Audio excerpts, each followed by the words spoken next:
সমস্ত জল্পনার অবসান ঘটিয়ে অবশেষে কামারহাটি ইস্যুতে মুখ খুললেন শৌভিক ভট্টাচার্য। পরিষ্কার কিন্তু জানিয়ে দিলেন যে দখলদারি রাজনীতিকে দল প্রশ্রয় দেবে না। অর্থাৎ বিগত দুদিন ধরে যে আলোচনা চলছিল যে তাহলে কি কামারহাটি পুরসভাটা এবার গেরুয়া শিবিরের দখলে হলো, সেই জল্পনার অবসান ঘটেছে। আজকে প্রতিবেদনে দেখাবো ঠিক কি বলেছেন শৌভিক ভট্টাচার্য, এবং বিকেল 4টের মধ্যে রিপোর্ট চেয়েছেন। তার জন্য প্রতিবেদনটা সম্পূর্ণ দেখুন। নমস্কার, আমি সানিয়া, দা নিউজ বাংলায় আপনাদের সকলকে স্বাগত। নির্বাচনে ভরাডুবির পরেই আমরা যে ছবি বারে বারে দেখতে পাই, বিভিন্ন তৃণমূল কাউন্সিলর এক এক করে ইস্তফা দিতে থাকে, এবং যেই পুরসভাকে নিয়ে বর্তমানে জল্পনা চলছে কামারহাটি পুরসভা, এর 35টা আসনের মধ্যে বেশিরভাগই কিন্তু তৃণমূলের দখলে ছিল।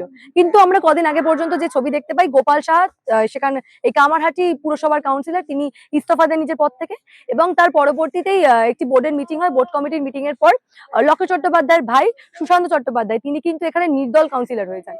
তারপর থেকে জল্পনা উঠতে শুরু করে, বিজেপির মধ্যেই এক শিবির প্রচার করতে শুরু করে দেয় যে তাহলে কামারহাটিতেও পদ্ম শিবিরের বা পদ্ম ফুল ফুটেছে। ঠিক এই প্রচারেরই বিরোধিতা করে আজকে এই বিষয় নিয়ে মুখ খুলেছেন শৌভিক ভট্টাচার্য। পরিষ্কার বিকেল 4টের মধ্যে অমিতাভ চক্রবর্তীর কাছে রিপোর্ট দাবি করেছেন, এবং তিনি পরিষ্কার জানিয়েছেন যে এই ধরনের দখলদারি রাজনীতি কিন্তু দল প্রশ্রয় দেয় না। অর্থাৎ যে কেউ আসবে বলবে আমি কাউন্সিলর এবং দলকে সেটা মেনে নিতে হবে, তা কিন্তু হয় না। যদি সত্যি সত্যি কামারহাটিতে পদ্ম ফুল ফোটে বা কামারহাটি পৌরসভা বিজেপি দখলে নিতে হয়, তাহলে সেটা নির্বাচনের মাধ্যমে নিতে হবে। এইভাবে দখলদারি করলে দল প্রশ্রয় দেবে না, এই কথাটা আজকে আবারও পরিষ্কার করে দিয়েছেন বিজেপি রাজ্য সভাপতি শৌভিক ভট্টাচার্য। তার বক্তব্য একবার শোনাবো। যাদের 2016 থেকে 323 জন কর্মী, 33 জন কর্মীকে খুন করবার পরেও আজকে এই দল সরকারে এসেছে মানুষের সমর্থন দিয়ে, মানুষের আশীর্বাদ দিয়ে। অনেক মানুষ আসবেন, অনেক মানুষ চলে যাবেন, কিন্তু নির্দিষ্ট মতাদর্শ থেকে যাবে। যারা এখনো বিভ্রান্তি তৈরি করবার চেষ্টা করছেন তারা সংযত হয়ে যান। যারা মনে করছেন বিজেপির পতাকা হাতে নিয়ে নিজেকে আবার এলাকায় কাউন্সিলর হিসাবে প্রতিষ্ঠিত করে দেবেন, তারা ভুল করছেন। আমি শুনলাম কামারহাটি মিউনিসিপ্যালিটির নাকি পরিবর্তন হয়েছে, আমার কাছে খবর আসেনি। কেউ নাকি ওখানে চেয়ারম্যান হয়ে গেছে। এই কোথা থেকে চেয়ারম্যান হয়ে গেছে? সংযত হয়ে যান। এখনো পর্যন্ত পার্টি কিছু ব্যবস্থা নেয়নি। এখনো পর্যন্ত মুখ্যমন্ত্রী শুভেন্দু অধিকারী সংযত হয়ে তার ধৈর্যের পরিচয় দিয়ে যাচ্ছেন। পার্টির ভিতরে হোক আর বাইরে হোক, যদি কেউ মনে করেন ভারতীয় জনতা পার্টি এটা কোনো সেবাশ্রম হয়েছে, যদি কেউ মনে করে থাকেন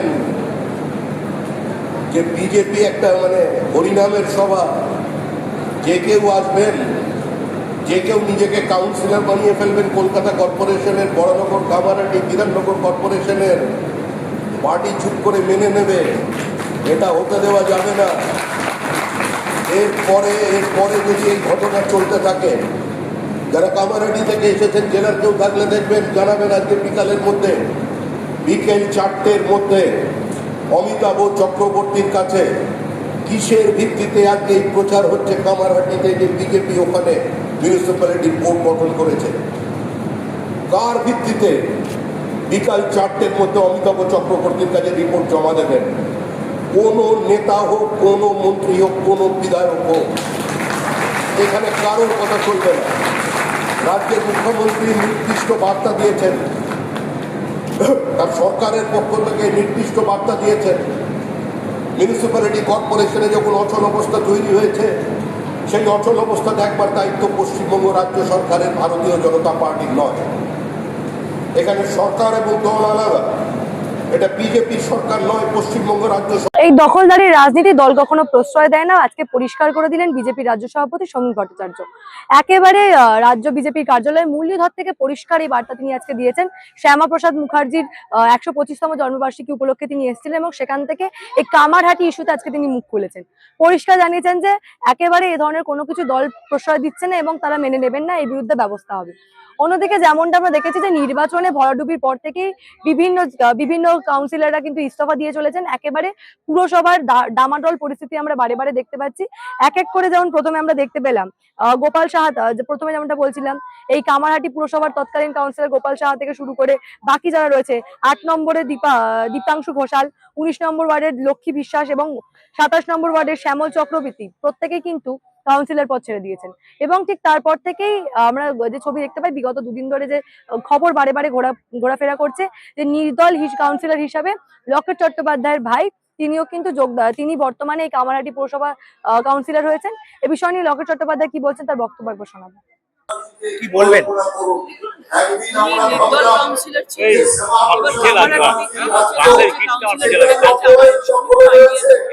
আমরা নিজেদের মধ্যে কি হয়েছে না হয়েছে ওরাই বলতে পারবেন, কিন্তু কি হয়েছে কেন হয়েছে ওর দাদা তো হতেই পারে, নিশ্চয়ই হতে পারে।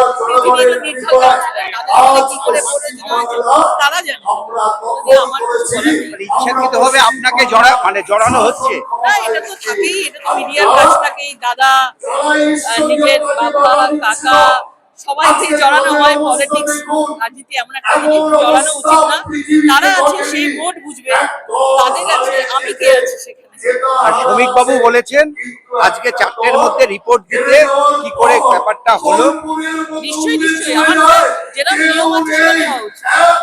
আরেকটা লকেট চট্টোপাধ্যায় একই কথা বলেছেন যে কেউ আসবে নিজেকে কাউন্সিলর বলে ঘোষণা করবে, এইভাবে হয় না। এই দখলদারি রাজনীতি কোনোদিনই দল প্রশ্রয় দেয়নি এবং দেবে না। তিনিও শ্রমিক ভট্টাচার্যের সঙ্গে সুর মিলিয়ে একই কথাই বললেন। অর্থাৎ বিজেপিতে এতদিন ধরে যে বিগত দুদিন ধরে যে আলোচনা চলছিল, তাহলে কি কামারহাটি পুরসভা বিজেপি এইভাবে দখল করার চেষ্টা করছে, সে সম্পূর্ণ জল্পনার অবসান ঘটিয়ে দিয়ে আজকে শ্রমিক ভট্টাচার্য পরিষ্কার করে দিলেন যে বিজেপি এই ধরনের কোনো কাজ করছেন না বর্তমানে দাঁড়িয়ে। এবং যদি পুরসভা জিততে হয় তাহলে নির্বাচনের মাধ্যমেই জিতবেন, কোন রকম কোনো দখলদারি রাজনীতি বিজেপি করে না, সেই বার্তা তিনি দিলেন। এ বিষয় নিয়ে আপনারা কি ভাবছেন? সত্যি সত্যি নির্বাচনের পর থেকে এই পুরসভার যা অবস্থা, বিভিন্ন পুরসভার একের পর এক কাউন্সিলর ইস্তফা, এর ভবিষ্যৎ কি হতে চলেছে, এই বিষয় নিয়ে আপনাদের মূল্যবান মতামত আমাদের কমেন্ট সেকশনে জানাবেন এবং দেখে থাকুন দ্য নিউজ বাংলা।